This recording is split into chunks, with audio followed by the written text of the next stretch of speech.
నమస్కారం గురుగారు. జై శ్రీమన్నారాయణ.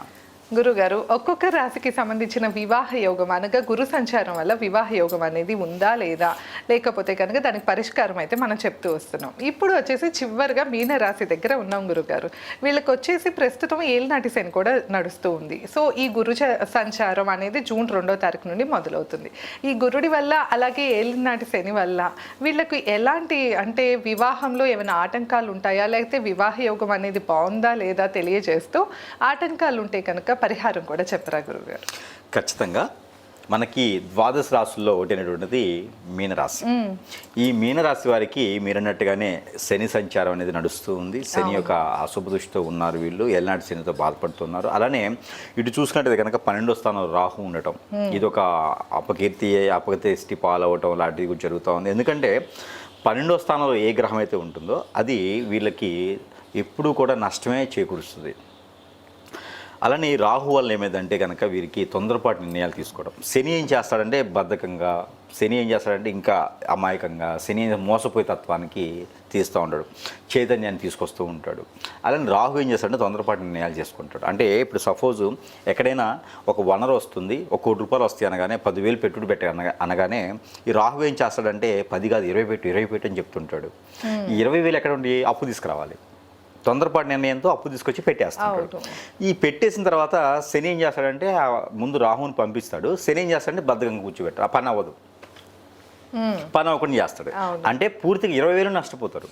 అంటే రాహువ పెట్టిస్తాడు, శని నష్టపోచేలా చేస్తూ ఉంటాడు. వీళ్ళిద్దరి కలయికతో ఉన్నటువంటి రాశి ఉందంటే కనుక ప్రజెంట్గా మీనరాశి ఉంది. వారికి ఎంతో కొంత ఉపశమనం అయితే లభ్యపడాలి. గ్రహాల యొక్క స్థితిగతులు మారినప్పుడు ఎంతో కొంత అయితే వారి రాశిలో మంచి చైతన్యం వస్తుంది, వేరే వేరే పనులు అవుతూ ఉంటాయి. అలానే వారికి బాగా కలిసి వచ్చే గ్రహం అంటే చంద్రుడు. చంద్రుడు 3 రోజుకోసారి మారుతుంటాడు కాబట్టి చంద్రుడి గ్రహాన్ని మనం ఎక్కువగా తీసుకోకూడదు. అప్పుడు చంద్ర మహర్దశ కానీ చంద్రుని యొక్క అంతర్దశలో కానీ మీనరాశి వారికి బాగా కలిసి వస్తుంది. ఆ దశందశలు ఎప్పుడు వస్తుంది అంటే కనుక మీనరాశిలో పుట్టిన వారికి 18 సంవత్సరాల నుంచి 36 సంవత్సరాల లోపు ఎప్పుడైనా రావచ్చు. ఆ వచ్చినప్పుడు ఆ నడి వయసులో ఉన్నటువంటి వారికి అయితే శని భగవాన్ యొక్క అశుభ దృష్టి పెద్దగా బాధించదు. ఇప్పుడు ఈ 18 నుంచి 35 సంవత్సరాలు ఉన్న వారికి శని భగవాన్ అశుభ దృష్టి పెద్దగా బాధించదు. ఎందుకంటే శని అక్కడ చంద్రుడి యొక్క దృష్టి ఉంది కాబట్టి, దశ ఉంది కాబట్టి. ఇక గోచార ప్రకారంగా 4, 6 స్థానాల్లో కనుక కుజుడు కానీ 4, 6 స్థానాలు శుక్రుడు కానీ ఉన్నాడు అనుకోండి, శుక్రుడు దర్శనం నడిచేవారు ఉంటారు. శుక్రుడు దర్శ 22 నుంచి 42 సంవత్సరాలకు ఎప్పుడైనా రావచ్చు మీన రాశి వారికి. ఈ దర్శనం నడిచేవారికి కూడా కొంచెం పర్వాలేదు, కాకపోతే నష్టపోతూ ఉంటారు. వ్యాపారం నష్టం, నమ్మి వీరిని పొగిడితే చాలు. మీన రాశులు పొగిడారంటే అబ్బా మీరు ఎంత మంచివారు అనగానే ఏం కావాలి బాబు అంటారు అనమాట. ఇంక ఈ రకంగా శుక్రుడు దశ నడిచేటప్పటికి ఇంకెక్కువ నష్టపోతూ ఉంటారు, పొగిడించుకొని మరీ డబ్బు ఇస్తుంటారు అనమాట. ఆ రకంగా నష్టపోవడం తప్పితే వేరే శని భగవాన్ అశుభ దృష్టి వాళ్ళ మీద ఉండదు. ఇకపోతే గ్రహాల యొక్క స్థితిగతుల మీద ఇప్పుడు ప్రజెంట్గా గురువు మారుతున్నాడు. ఈ జూన్ 2వ తారీఖు మారేటువంటి గురువు మిథున రాశి నుంచి కర్కాటక రాశికి గురు సంచారం అవుతుంది. వారితో పాటు వెనకాలే వస్తున్నారు శుక్రుడు. వీరిద్దరి కలయికతో కర్కాటక రాశిలో సంచరించేటప్పుడు ఈ యొక్క శని భగవాన్ అశుభ దృష్టి ఉన్నప్పటికీ కూడా, రాహు భగవాన్ యొక్క అశుభ దృష్టి ఉన్నప్పటికీ కూడా మీనరాశి వారికి కొంతమేర పర్వాలేదు అనుకునేలా కాకుండా మిశ్రమ ఫలితాలు అయితే లభ్యపడతాయి. ఇది ఊపిరి పీల్చుకో మహిష్మతి లాగా అనమాట. మహిష్మతి ఊపిరి పీల్చుకో బాహుబలి వచ్చాడు అని టైప్లో వారికి కొంచెం పర్వాలేదు అనిపిస్తుంది. కాకపోతే అక్టోబర్ 31వ తారీఖు వరకు సంచరించేటువంటి కర్కాటక రాశిలో గురు భగవానుడు వీరికి మంచి చేయబోతున్నాడు. అది ఎలాగంటే ఎక్కడైనా ఇంతకుముందు పెట్టుబడి పెట్టేటువంటి వాటిని తీసుకురావడం కానీ, అలానే వీరికి ఏదైనా వనరులు సృష్టించడం కానివ్వండి, దారులు వెతకడం కానివ్వండి, అంటే సంపాదించుకోవడానికి వనరులు వెతకడానికి కానివ్వండి, వీళ్ళు ఎక్కువగా ఆ ఒక నిధులు నిక్షేపాలు కావచ్చు, లేకపోతేనో రాజకీయ రంగం కావచ్చు, సినీ రంగం కావచ్చు, అందులో అయితే ఖచ్చితంగా వీరికి మంచి జరిగేదానికి అయితే అవకాశాలు ఎక్కువగా ఉంటాయి. అదొకటైతే వీరికి అందులోనూ వీరు ఏంటంటే చాలా చాకచక్యంగాను, చాలా నెమ్మదిగాను, నిదానంగాను, ఆకట్టుకునే తత్వంతోనూ, అందరికీ మంచి చేసేటువంటి గుణంతోనూ, వీరింట్లో వీడు దాచిపెట్టుకుని 10 మంది పెట్టేటువంటి తత్వంతోనూ ఉండేటువంటి రాశి ఉందంటే మీనరాశి.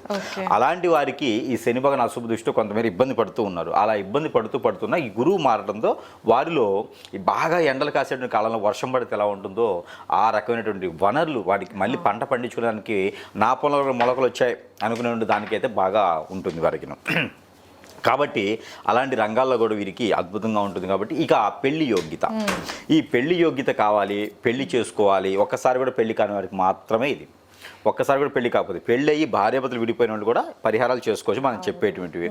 అలానే భార్యాభర్తలు విడిపోయిన వారైనా లేదు అంటే కనుక పెళ్ళి కాకపోయినా కూడా ఎంత వయసు వచ్చినా కూడా పెళ్ళి అవ్వట్లేదు అనుకున్న వారందరూ కూడాను పరిహారాలు చేసుకోవచ్చు.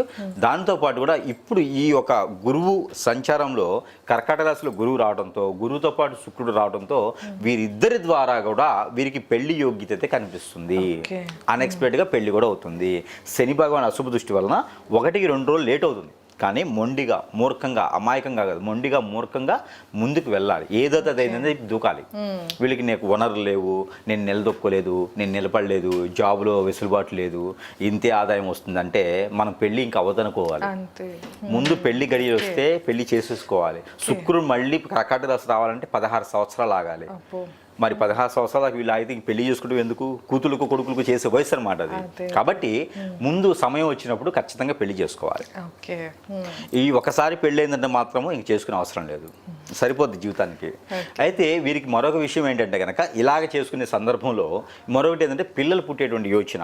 పెళ్ళి అవుతుంది, 5-6 సంవత్సరాలు అవుతుంది పెళ్ళి అయ్యి, వారికి పిల్లలు పుట్టేటువంటి యోగ్యత కూడా ప్రయత్నం చేస్తే కనుక జూలై మాసంలో 18వ తారీఖు తర్వాత కనుక ఏదైనా ప్రయత్నం చేస్తే కనుక వీరికి పిల్లలు కూడా పుట్టేటువంటి అవకాశం కూడా కనపడుతుంది. ఇదొకటైతే వీరికి ప్లస్ పాయింట్. అదే శని భగవాన్ అశుభ దృష్టి ఉన్నా కూడా ఈ 2 ప్లస్ పాయింట్స్ అవుతాయి.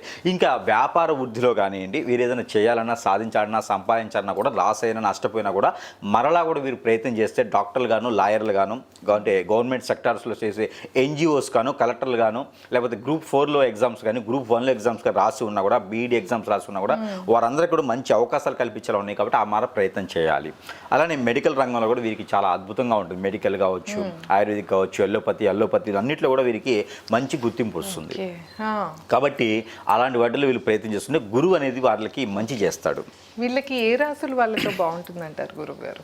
ఇక వీరికి గురుబలం రావాలి అనుకుంటే కూడా వీరికి పెళ్లి చేసుకోవాలి. పెళ్లి చేసుకునే యోగ్యత, ఆలోచన ఉండాలి. అలానే వీరికి లవ్ మ్యారేజ్ సెట్ అవ్వదు. లవ్ మ్యారేజ్ ఉన్నా కూడా వదిలేయాలి.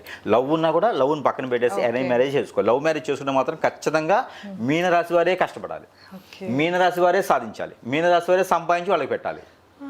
అది కష్టంతో కూడింది ఈ రోజుల్లో. కాబట్టి పెళ్లి యోగ్యత ఉండాలి, సంసారం జీవితకాలం ఉండాలంటే మీనరాశి వారికి లవ్ ఏదైతే ఉందో అది కరెక్ట్ పర్సన్ కాదు, ఆపోజిట్ పర్సన్ అనుకొని అరేంజ్ మ్యారేజ్ చేసుకుంటేనే వీరు సెట్ అవుతారు, లైఫ్లో ముందుకెళ్తారు, పేరు ప్రఖ్యాతి వస్తుంది.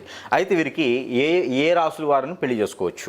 జాతకం ఉన్నా లేకపోయినా, నక్షత్రాలు తెలిసినా తెలియకపోయినా, గోచారం తెలిసినా తెలియకపోయినా ఏ రాశి వాళ్ళని అయితే పెళ్లి చేసుకోవచ్చు అంటే నామ నక్షత్ర ప్రకారంగా అయినా సరే వీళ్ళకి కంఫర్టబిలిటీ కలగకపోయినా సరే ఈ రాశి వాళ్ళని పెళ్లి చేసుకోవచ్చు. అది ఏంటంటే కనుక వృషభ రాశి వారిని పెళ్లి చేసుకోవచ్చు. వృషభ రాశి వారిని చేసుకుంటే వారి యొక్క తెలివితేటలు, వీరి యొక్క ఆలోచన ఇద్దరిది కూడా సమపాళగా మిశ్రమ ఫలితాలు అయితే చాలా బాగా ఉంటాయి. వీరికి శుభ ఫలితాలే వస్తాయి ఎక్కువగాను. వీరు మంచి కలుసుకొని వ్యాపారం చేసేదానికి, పార్ట్నర్షిప్ చేసుకోవడానికి కూడా చాలా అద్భుతంగా ఉంటుంది. కాబట్టి ఈ వృషభ రాశి వాళ్ళని చేసుకోవచ్చు. ఇకపోతే ఈ సింహరాశి వాళ్ళని చేసుకోవచ్చు. సింహరాశి వాళ్ళని చేసుకుంటే మంచి అన్యోన్యత ఉంటుంది, నాగరికత పెరుగుతుంది, ఇంకో 10 మందికి ఉపాధి అవకాశాలు కల్పించేలాగా, ఇండస్ట్రీ సొంతగా స్థాపించేలాగా ఉంటారు ఇద్దరు కూడా. ఇప్పుడు మీనరాశిలో ఉండేటువంటి ఆలోచన వీళ్ళు ఆచరణలో పెడతారు. ఎవరు? సింహరాశి వారు అన్యోన్యంగా ఉంటారు. ఈ రాశి వాళ్ళని చేసుకోవచ్చు. ఇకపోతే కన్యారాశి వాళ్ళని చేసుకోవచ్చు. కన్యారాశి వాళ్ళకి ఇద్దరి మధ్యన అట్రాక్షన్ ఉంటుంది. అట్రాక్షన్ భావంతో ఎవరైనా ఏదైనా చెప్పినా కూడా వినరు, నమ్మరు అనమాట. చెడుగా చెప్పినా కూడా నమ్మరు. వీరిద్దరి మధ్యన చాలా అన్యోన్యత బాగుంటుంది. కాకపోతే కలిసి వచ్చేది కూడా చాలా, ఇద్దరు ఆలోచన చాలా బాగుంటుంది. ఇద్దరు తెలివి కలవారు. ఇద్దరు కూడా మైల్లో నీళ్ళు తెచ్చేవారు. అంటే మంచి ఎండాకాలంలో కూడా అడవిలోకి వెళ్ళి నీళ్ళు తీసుకొస్తారు. అంత తెలివి కలవారు ఇద్దరు కూడా. బురుడి కొట్టిస్తారు ఎదుటి వాళ్ళని. వీళ్ళేమో నిదానంగా, వీళ్ళేమో మాటలతో. వీరిద్దరు కూడా అన్యోన్యత చాలా బాగుంటుంది. ఇకపోతే వీరికి ఈ మకర రాశి వాళ్ళని చేసుకోవచ్చు. మకర రాశి వాళ్ళని, కుంభరాశి వాళ్ళని. ఈ 12వ స్థానం అయినటువంటి కుంభరాశి కదా, మరి చేసుకుంటే నష్టపోతామేమో డౌట్ ఉంటుంది. కానీ కుంభరాశి వారికి ఉండేటువంటి చాకచక్యం కావచ్చు, నిదానం కావచ్చు, అర్థం చేసిన గుణం కావచ్చు, ఈ కుంభరాశి వాళ్ళకి మీనరాశి వాళ్ళని చేసుకోవడం వల్ల వారికి అండదండ పెరుగుతుంది. మీనరాశి వాళ్ళకి అండ, వాళ్ళకి భయం ఉంటుంది. ఈ కుంభరాశి వాళ్ళ అండ వారికి ఉంది అంటే ఖచ్చితంగా జీవితంలో బాగుపడతారు. కాబట్టి 12వ స్థానం అయినప్పటికీ కూడా ఈ మీనరాశి వాళ్ళకి, కుంభరాశి వాళ్ళని చేసుకోవచ్చు. ఇక మకర రాశి వాళ్ళని చేసుకుంటే మధ్యస్థగా ఉంటుంది. ఇక చేసుకున్నామంటే లాభం వస్తుంది. ఏదైనా జీవితంలో ముందుకు వెళ్ళడానికి, చాలా అద్భుతంగా వెళ్ళేదానికి చాలా అద్భుతంగా ఉంటుంది. కాబట్టి ఆ మకర రాశి వాళ్ళని కూడా చేసుకోవచ్చు. గురుగారు, ఇన్ కేస్ వీళ్ళకి పెళ్ళి అవ్వట్లేదు, ఎన్నో ఏళ్ల నుండి, కొంతమంది 35-40 ఏళ్ళు వచ్చిన పెళ్ళవని వాళ్ళు ఉంటారు. సో వాళ్ళకి ఏమైనా పరిహారం ఉంటుందా? ఇప్పటివరకు పెళ్ళి అవ్వట్లేదు, పెళ్ళై ఉండి విడిపోయారు, అవును. భార్యభర్తలు దూరం అవుతున్నారు, ఏదో దోషాలు ఉన్నాయట, అర్థం కావట్లేదు, ఎన్నో కుక్కీకి వెళ్ళాము, అక్కడికి వెళ్ళాము, ఇక్కడికి వెళ్ళాము అని చెప్తూ ఉంటారు. ఆ దోషాలు పోయి ఈ దోషాలు పోయి లక్షల రూపాయలు ఖర్చు పెట్టాము కానీ మాకు అర్థం కావట్లేదు అంటారు. వీళ్ళందరికీ ఒక పరిష్కారం ఏంటంటే ఎక్కడైనా వాళ్ళ సమీపంలో చేయించుకున్నా లేదా మనల్ని సంప్రదించినా కూడా వాళ్ళకు ఒక చిన్న పరిష్కారం ఏంటంటే ఎక్కువ ఖర్చు లేకుండా కన్యా పశుపత్ర హోమం అని ఉంటుంది. అది గనక వీరు చేయించుకోగలిగితే ఎట్లానో గురువు మారున్నాడు, కర్కాటక రాశిలోకి వచ్చాడంటే గురుబలం ఉంటుంది వీరికి. ఆ కన్యా పశుపత్ర హోమం కనుక చేయించుకుంటే మీనరాశిలో ఉన్నవారు ఇబ్బంది పడకుండా, భంగపడకుండా, బాధపడకుండా పెళ్ళైన జీవితం సుఖంగా సాగేదానికి, పెళ్ళైన తర్వాత పిల్లలు పుట్టేదానికి, అన్ని రకాలుగా సానుకూల పడేదానికి, పెళ్ళి అవ్వట్లేదు ఏదో దోషం ఉందట అని అనుకునే వారికి కూడా ఈ కన్యా పశుపత్ర హోమంలో ఎన్నో రకాల దోషాలు పటాపంచలైపోతాయి. కాలసర్పదోషం, నాగదోషం, కుజదోషం, దానితో పాటు హిప్నాటిజం, బ్లాక్ మ్యాజిక్, వశీకరణ, ఇంతకుముందు ఎఫ్ఐఆర్స్ ఏమన్నా వాళ్ళు ఏమైనా చేపించినా మనం ఎదగలేకపోతున్నాం, ముందుకెళ్ళలేకపోతున్నా, అష్టదిబ్బందులైనా, జీవితంలో ముందుకు వెళ్ళాలన్నా కూడా పెళ్ళైన తర్వాత బాగుండాలన్నా, భార్యభర్తలు అన్యోన్యంగా ఉండాలన్నా, భార్యభర్త పెళ్ళైన తర్వాత విడిపోయినా వాళ్ళు కలవాలన్నా కూడా కన్యా పశుపత్ర హోమం అనేది వారికి ఎంతో చేయూతనిస్తుంది. అది పెద్ద ఖర్చు కాదు. ఎక్కడికి వెళ్ళి లక్షల రూపాయలు పోగొట్టుకునే కన్నా కూడా ఈ కన్యా పశుపత్ర హోమం వాళ్ళు చేయించుకున్నా లేదా మనం చేయించమన్నా కూడా వారికి ఈ కన్యా పశుపత్ర హోమంతో గురుబలం పెరుగుతుంది, పెళ్లి అయ్యే యోగ్యత ఉంటుంది. ఇది చాలా శ్రేష్టకరం ప్రతి ఒక్కరి మీనరాశి వారికి కూడాను. ఇక దీనితో పాటు పరిహారాలు, ఇది చేయించుకోలేని వారికి, సమయం కుదరని వారికి, మనం సంప్రదించలేని టైంకు లేని వారికి పరిహారాలు ఉంటాయి. ఆ పరిహారాలు అంటే కనుక ఆంజనేయ స్వామి గుళ్ళో ఆకుపూజ, ఆంజనేయ స్వామి గుళ్ళో ఆకుపూజ చేపిస్తే, గారెల దండ వేస్తే వారికి గురుబలం ఎక్కువ వస్తుంది.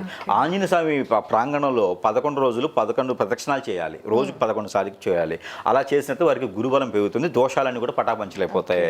ఇకపోతే వీరికి ఇవే కాకుండా ఎక్కడైనా సుబ్రహ్మణ్య స్వామి కానీ, నాగపటగలు కానీ, మానసమ్మ వారు ఉంటే కనుక ఎప్పుడైనా బుధవారం గురువారం రోజున వారు పంచామృత అభిషేకం చేయించుకోవాలి, పట్టు వస్త్రాలు సమర్పించుకోవాలి వినాయక స్వామి వారికి. ఇవి చేస్తే వారికి ఖచ్చితంగా గురుబలం అనేది పెరుగుతుంది. శుక్రునికి సంబంధించి అయితే కనుక వీరు దానికి కూడా బలం పెరుగుకోవాలి కాబట్టి శుక్రుడికి జపం చేయించుకోవాలి 16,000 సార్లు. శుక్రుడి జపం చేయడం కానీ వీరైనా జపం చేసుకోవచ్చు. శుక్రుడికి జపం చేయాలంటే స్ఫటికమాల తీసుకోవాలి, వైట్గా ఉండే స్ఫటికమాల తీసుకొని శుక్రుడికి జపం చేసుకోవాలి, వీరేం చేసుకోవచ్చు. ఇలా 16 రోజులు చేయాలి. రోజు 16,000 అంటే చేయలేరు, రోజుకి 1000 చొప్పున చేసుకోవాలి. తప్పకుండా చేసుకుంటే వీరికి అన్ని రకాల యోగ్యత అయితే ఖచ్చితంగా వస్తుంది, పెళ్లి యోగ్యత కలుస్తుంది. కానీ ఒక్కసారి కూడా పెళ్లి కాని వాళ్ళు మాత్రమే చేసుకొని అదృష్టవంతులు అవ్వచ్చు. తప్పకుండా. సో విన్నారు కదా, మీనరాశికి సంబంధించిన వివాహ యోగం గురించి తెలుసుకున్నాము, అలాగే పరిహారాలు కూడా తెలుసుకున్నాము. ఎవరైనా హోమం చేయించుకోవాలన్నా లేకపోతే వివాహం అవ్వక ఇబ్బంది పడుతున్నా కూడా ఒకసారి మీ పర్సనల్ చార్ట్ చూపించుకోవాలి అంటే స్క్రీన్ పైన స్క్రోల్ అయ్యే నెంబర్కి కాంటాక్ట్ అవ్వండి. ధన్యవాదాలు. నమస్కారం.